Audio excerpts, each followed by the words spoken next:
Hello friends, welcome to my channel excellent coaching. आज का जो हमारा टॉपिक है वो हंगर मोटिवेशन है। तो हमने जो बेसिक वो पढ़े थे, रीजंस पढ़े थे मोटिवेशन के, जिसमें हंगर, थर्स्ट और स्लीप ये सारी चीज़ें थी। तो उसमें सबसे पहले हंगर यहाँ पे डिस्कस करा हुआ है। तो हंगर मोटिवेशन को स्टार्ट करने से पहले इन्होंने ग्रीक प्रोवर्ब की बात करी है। ग्रीक प्रोवर्ब मतलब ग्रीक में कहावत है that you can not reason with a hungry belly, it has no ears. मतलब कि अगर कोई भूखा है तो आप उसको रीज़न नहीं दे सकते, उसको कुछ समझ में नहीं आएगा उस टाइम पे। तो उस ये सजेस्ट कर रहा है, मतलब ये डायरेक्टली ये वाली जो कहावत है ये सजेस्ट कर रही है कि जो हंगर मोटिवेशन है वो बहुत ज़्यादा इम्पॉर्टेंट होती है और बहुत पावरफुल होती है हंगर मोटिवेशन। और हंगर मतलब अपने हंगर को पूरा करने के लिए पर्सन कुछ भी कर सकता है। और ये चीज़ आप अंडरस्टैंड कर सकते हो जब आप फास्ट करते हो या जब भी आप एक दिन के लिए खाना नहीं खाते, तो आपको हंगर मोटिवेशन आपकी कितनी डाउन हो जाती है कि आप उस टाइम पे कुछ काम नहीं कर सकते, कोई काम नहीं कर पा रहे होते, बिकॉज आपका ध्यान होता है कि आपने खाना खाना है। सो ये हंगर मोटिवेशन की यहाँ पे इस तरीके से बात कर रहे हैं। अब ये रेगुलेशन ऑफ ईटिंग कहाँ पे होती है? जैसे कुछ लोग होते हैं जो बहुत एक्स्ट्रा कैलोरीज ले लेते हैं फिर भी उनका वेट नहीं बढ़ता है। कुछ होते हैं जो थोड़ा भी खा लेते हैं तो उनका वेट बढ़ जाता है। तो ये रेगुलेशन ऑफ ईटिंग प्रोसेस होता कहाँ पे है? So if you consume just extra 20 calories extra each day, बोल रहे हैं कि अगर सिर्फ 20 कैलोरीज एक्स्ट्रा ईच डे आप खाओ, मतलब 20 कैलोरीज कितना हो गया? मतलब एक सिंगल कैरेट के जितना हो गया, एक गाजर होती है जो उसके जितना, तो भी आपका वेट जो है 2 पाउंड्स अ ईयर इंक्रीज होता रहेगा। और how do people keep calorie? पर इतना ज़्यादा कैलकुलेट करके कौन खाता है? कोई भी ऐसा नहीं है जो इतना ज़्यादा कैलकुलेट करके खाता है कि मुझे कितनी कैलोरीज लेनी है, कितनी नहीं लेनी है। बहुत ज़्यादा इतना पॉसिबल नहीं है कि आप एक एक चीज़ की कैलोरी को काउंट करके खाओ। So of course in many cases people do gain despite their best effort। अपना कितना भी लोग एफर्ट कर लें, कहीं ना कहीं वो वेट गेन कर ही लेते हैं। मेटाबॉलिज्म पे भी होता है, कईयों का मेटाबॉलिज्म बहुत फास्ट होता है तो उनका वेट गेन इतना जल्दी नहीं होता। कुछ लोगों का मेटाबॉलिज्म थोड़ा स्लो होता है तो उनके बॉडी में जो वेट गेन जल्दी होना शुरू हो जाता है।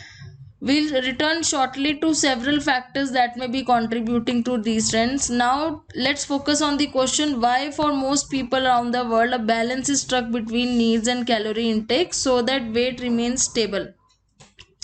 अभी जो बैलेंस है कि कितना नीड है और कितना कैलोरी इनटेक होना चाहिए, वो जो चीज़ है वो कहाँ पे कंट्रोल होती है, वो उसको रिलेशन इन्होंने करा है हाइपोथैलेमस से। कि हाइपोथैलेमस जो हमारे ब्रेन का एक पार्ट है, उसका जो रोल होता है हमारे ईटिंग बिहेवियर में और सेटाइटी में। सेटाइटी मीन्स खाने के बाद जब आपको एक फुल फील होता है कि आपने खा लिया बहुत, तो वो हाइपोथैलेमस कंट्रोल करता है। And also through its link with portions of the cerebral cortex in our ability to adapt to changing environmental conditions such as shift in the food available to us। तो hypothalamus के role की बात कर रहे हैं। Regulation of eating involves much more than this. अब यहाँ पे कह रहे हैं कि जब हम खाना खाते हैं तो हमारे बॉडी में कुछ स्पेशल डिटेक्टर सेल्स हैं जो डिटेक्ट करते हैं कि पर्टिकुलर कौन सा न्यूट्रिएंट है जो फूड में है इस टाइम पे। जैसे सपोज अगर आप कुछ मीठा खा रहे हो तो जो डिटेक्टर सेल्स होंगे वो ग्लूकोज के और ब्लड शुगर के होंगे, जो उसको डिटेक्ट करेंगे कि आपने जो भी खाया है उसमें ग्लूकोज है, ब्लड शुगर है। ऐसे ही प्रोटीन के डिटेक्टर सेल्स होते हैं, लिपिड्स यानी फैट्स के डिटेक्टर सेल्स होते हैं। तो पर्टिकुलर डिटेक्टर सेल्स होते हैं जो ये चीज़ रेगुलेट करते हैं हमारी बॉडी में, ये हंगर मैकेनिज्म को रेगुलेट करते हैं। हाइपोथैलेमस के अलावा लिवर में भी होता है। It seems to involve a complex regulatory mechanism located not only in the hypothalamus but in the liver also। तो कौन सी 3 चीज़ें इन्वॉल्व हो गई? एक तो हाइपोथैलेमस, एक लिवर और तीसरी चीज़ है डिटेक्टर सेल्स जो डिटेक्ट करते हैं कि कौन सा पर्टिकुलर न्यूट्रिएंट आपने अभी लिया है। कॉम्प्लेक्स एज दिस में sound, it is still not the entire picture. In addition, eating and hunger are strongly affected by smell and taste of the food. अब इसके अलावा ये तो बॉडी के मैकेनिज्म थे जो ये बात कर रहे थे। इसके अलावा कह रहे हैं कि जैसे अगर एनवायरनमेंट का कोई अगर फैक्टर देखा जाए तो जो स्मेल और टेस्ट होती है फूड की, उसका भी एक बहुत बड़ा रोल होता है हमारे हंगर मैकेनिज्म में। And As we consume food, information from taste and smell receptors from muscles in our mouth and throat provide feedback that help us to determine when we have eaten enough. तो वही जब आप खाना खाते हो तो वो जब आप चोइंग करते हो और स्वॉलिंग करते हो तो जो मसल्स होते हैं माउथ में और थ्रोट में, वहीं से आपको एक फीडबैक भी मिलता है कि आपने प्रॉपर खा लिया है या नहीं खाया है। फिर आ जाता है नेक्स्ट चीज आ जाती है sight of the food. Food को देख के, food that are attractive in appearance, जो ज़्यादा अट्रैक्टिव होते हैं वो उसको देख के लोगों को जल्दी हंगर फील होती है।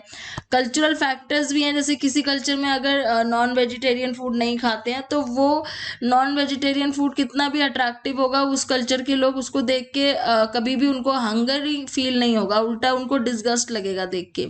तो कल्चरल फैक्टर्स भी आ जाते हैं।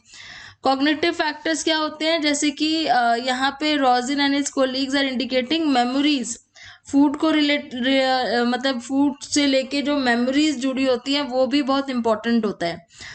एक तो ये होता है मेमोरी में कि अगर हमने कोई चीज़ पहले खाई जो हमें अच्छी लगी और वो हमारी मेमोरी में है वो चीज़ अभी भी, तो हम नेक्स्ट टाइम भी उसको देख के हमें भूख लगेगी। लेकिन दूसरी चीज़ ये कह रहे हैं कि कई बार क्या होता है कि मेमोरी में अगर आपका जैसे हाइपोथैलेमस है जो मेमोरी के लिए रिस्पॉन्सिबल है, अगर वो डैमेज हो जाता है तो उसको वो चीज़ें याद ही नहीं रहेंगी जो आपने खाई, तो आपको भी नहीं याद रहेगा। तो आप नेक्स्ट टाइम हो सकता है आपका बिहेवियर उस फूड को देख के कुछ अलग हो। तो उसके ऊपर इन्होंने एक एक्सपेरिमेंट किया हुआ है।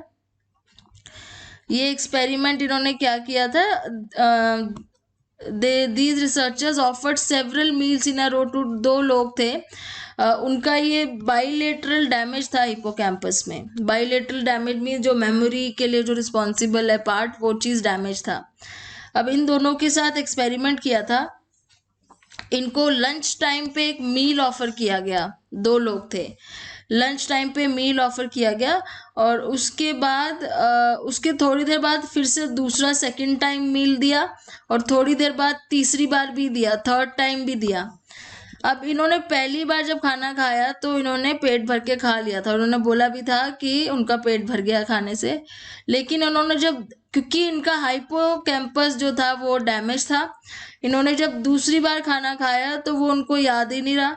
तो पहली बार का जो उनका पेट भर गया था खाना खाने से वो उनको याद नहीं था, तो उन्होंने दूसरी बार भी खा लिया और इसी वजह से इनको ना याद रहने की वजह से इन्होंने तीसरी बार भी थोड़ा सा खाया। और जब उनसे पूछा गया कि आपने जो सेकंड टाइम है वो फूड क्यों खाया था, क्योंकि उनका कहना ये था कि उनको याद ही नहीं था कि वो पहले खा चुके हैं। तो इसका मतलब हमारी जो हंगर है वो मेमोरी से बहुत ज़्यादा रिलेटेड है। अगर हमें याद होता है कि हम पहले खा चुके हैं तो हमें हंग्री फील नहीं होता। और जैसे कि यहाँ एक्सपेरिमेंट में देखा गया कि इनको याद नहीं था तो इन्होंने सेकंड और थर्ड टाइम भी खा लिया, ये सोचा कि पहले मैंने नहीं खाया हुआ था। तो हंगर से ये कॉग्निटिव फैक्टर्स हैं जो रिलेटेड हैं। उसके बाद वेट गेन की बात कर रहे हैं कि लोगों को इतना मुश्किल क्यों लगता है एक प्रॉपर वेट मेंटेन करने में, because there is a increasing gap between people desired weight and their actual weight. तो जो वो डिज़ायर करते हैं वेट, यानी कि जो स्लिम होने की डिज़ायर करते हैं प्लस, लेकिन जो उनका एक्चुअल है उसमें बहुत डिफरेंस है। अब इसके इन्होंने 3-4 रीज़न दिए हैं। First reason is the part of the problem involves effects of learning. पहला रीजन इन्होंने लर्निंग का दिया हुआ है। Many people acquire eating habits that are very likely to generate excess pounds. They learn to prefer high calorie meals that are rich in protein and fat. Further, they learn to associate the act of eating with many contexts and situation. तो पहली बात तो वो ये चीज़ learn कर लेते हैं, इस चीज़ की हैबिट बना लेते हैं कि वो चीज़ खानी है जिसमें प्रोटीन और फैट ज़्यादा हो। दूसरी बार वो उसको किसी कॉन्टेक्स्ट या सिचुएशन से जोड़ देते हैं, जैसे कि suppose when they are sitting in front of the television या वो मूवी स्क्रीन के सामने बैठे हैं तो वो उस टाइम पे वो खाने की चीज़ ज़रूर लाएंगे, स्नैक्स या कुछ ऐसी चीज़। तो इससे क्या होता है कि उनकी कंडीशनिंग हो जाती है कि जब भी वो वाला काम करेंगे उनको खाना चाहिए, उनको हंग्री फील होगा। सेकंड, जेनेटिक फैक्टर्स भी होते हैं। genetic factors interact with these changes in diet and can for many person intensify them. Consider the situation. अब यहाँ पे अर्ली एंसेस्टर्स के बारे में क्या बात कर रहे हैं कि जब पुराने ज़माने में, बहुत पहले की बात कर रहे हैं, उन लोगों को जब कभी कभी क्या होता था, जैसे फैमाइन मतलब सूखा पड़ जाता था, तो ऐसा होता था कि महीने साल में कुछ महीने बिल्कुल ही नहीं है खाने के लिए और कुछ महीने बहुत अच्छा है खाने के लिए। तो जब उनकी सिचुएशन अच्छी होती थी तो वो अपना जो प्रॉपरली खाना खा लेते थे और एक्सेस कैलोरी स्टोर कर लेते थे फैट की तरह, जिससे क्या होता था जब उनको खाना नहीं मिलता था कुछ महीनों के लिए बीच में, जब सूखा पड़ा होता था, तो उनका जो ऑलरेडी खाया हुआ खाना है या ऑलरेडी जो उनकी बॉडी में एक्सेस फैट है उसकी वजह से वो सरवाइव कर जाते थे। अब वही चीज़ हमारे जेनेटिक फैक्टर्स जीन्स में आ गई है, तो अब यहाँ पे क्या है कि हम लोगों की भी एक टेंडेंसी हो गई है कि एक्सेस फूड स्टोर कर लेना या एक्सेस फैट स्टोर कर लेना अपनी बॉडी में, और कईयों के अंदर ये टेंडेंसी इतनी ज़्यादा होती है कि वो उनके लिए थ्रेट बन जाता है उनकी हेल्थ के लिए। दूसरा फैक्टर और है, एक फैक्टर और जो ये कह रहे हैं कि yet another factor seems to contribute to unwanted weight gain involves intriguing difference between people who are obese and those who are not obese.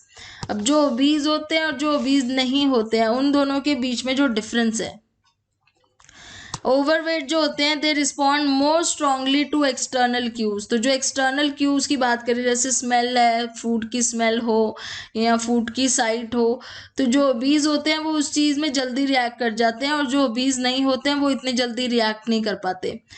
और जो ओबीज होते हैं फिर वो अपनी जो रिएक्शन या अपने रिस्पॉन्स को, मतलब अपने हंगर ईटिंग रिस्पॉन्स को रेजिस्ट नहीं कर पाते हैं। इसलिए ये भी फ़र्क है कि दोनों की अपने अपने रिस्पॉन्सेज में डिफरेंस होता है। और लास्ट फैक्टर ये कह रहे हैं कि बॉडी का जो रिएक्शन है वेट को लेके, बॉडी का रिएक्शन क्या होता है, जैसे जैसे हमारी बॉडी में वेट बढ़ता रहता है तो एक common sense might suggest that when we gain weight, internal mechanisms might spring into action to return us to our initial healthy weight. तो एक तो हमारी बॉडी में एक नॉर्मल वो होता है रिएक्शन कि हमें वापस अपने नॉर्मल वेट पे लेके आ जाए। जब हम वेट गेन करें तो वो मैकेनिज्म हमें हमारे वापस नॉर्मल इनिशियल वेट पे लेके आए। लेकिन इसके उल्टा होता है, वो मैकेनिज्म प्रेजेंट होते हैं जो वापस हमें अपने नॉर्मल वेट पे लेके आते हैं। नॉर्मल वेट का मतलब होता है सेट पॉइंट, जैसे हर एक की बॉडी का एक सेट पॉइंट होता है कि उसकी बॉडी का नॉर्मली वेट उतना ही रहता है। तो ऐसे मैकेनिज्म हमारी बॉडी में है जो कोशिश करते हैं कि अगर हमारा वेट कभी ज़्यादा हो जाए, कम हो जाए, तो उसको वापस सेट पॉइंट पे लेके आए। लेकिन वो ऐसा होता नहीं है जैसा हमारी कॉमन सेंस मानती है कि ऐसा होना चाहिए। होता क्या है कि जैसे आपका वेट चेंज होना शुरू होता है, ये जो सेंसिटिविटी टू लेप्टिन है, लेप्टिन कौन सा केमिकल है जो हमारी भूख को कम करता है, हमारे मेटाबॉलिज्म को फास्ट करता है, उसकी सेंसिटिविटी धीरे धीरे कम होना शुरू हो जाती है। जैसे जैसे आपका वेट चेंज होगा इसकी सेंसिटिविटी कम होना शुरू हो जाएगी। अब इसकी सेंसिटिविटी कम होने का मतलब है कि आपकी जो भूख कम होने का काम ये करता था वो नहीं होगा, भूख कम नहीं होगी, प्लस जो ये मेटाबॉलिज्म को फास्ट करने का काम करता है वो भी नहीं होगा। जितना ज़्यादा आपका वेट बढ़ता जाएगा उतना ये स्लो होता जाएगा। दैट मीन्स आपकी जो भूख कम होने का काम है वो भी रुकता जाएगा। उसकी वजह से क्या होगा, एक्चुअली में और ज़्यादा भूख लगना शुरू हो जाएगी। तो ये वाला मैकेनिज्म उल्टा स्लो हो जाता है अगर आपका वेट ज़्यादा हो जाए तो। इसको ज़्यादा फास्ट होना चाहिए ताकि हमारा वेट वापस नॉर्मल हो जाए, लेकिन देखा गया है उल्टा, जैसे जैसे हम ज़्यादा वेट हमारा बढ़ता है इसका काम स्लो हो जाता है और हमारी भूख जो है वो रिड्यूस करने की बजाय और बढ़ना शुरू हो जाती है। So once we start to gain weight, it becomes harder and harder to stop. The process can be halted. अब अगर इसको वापस से एक्टिवेट करना है तो क्या करना चाहिए, we lose weight and maintain the weight loss for several years. तो फिर से हमें दोबारा वेट लूज करके उसको several years तक मेंटेन करना पड़ेगा अगर हम चाहते हैं कि ये वाला मैकेनिज्म फिर से एक्टिवेट हो जाए। Taking all these factors together, it is not surprising that many person experience difficulty in regulating their own weight. तो इसी सारे फैक्टर्स की वजह से ही काफ़ी सारे लोग हैं जो अपना वेट जो एकदम मेंटेन नहीं कर पाते हैं और अपना जो हंगर मैकेनिज्म है उसको कंट्रोल नहीं कर पाते हैं, और इसीलिए जो हंगर मोटिवेशन है वो बहुत सारे लोगों में उनको मोटिवेट करती है किसी पर्टिकुलर तरीके से बिहेव करने के लिए। अब हंगर मोटिवेशन के बाद नेक्स्ट वीडियो में हम पढ़ेंगे sexual motivation. Thanks for watching.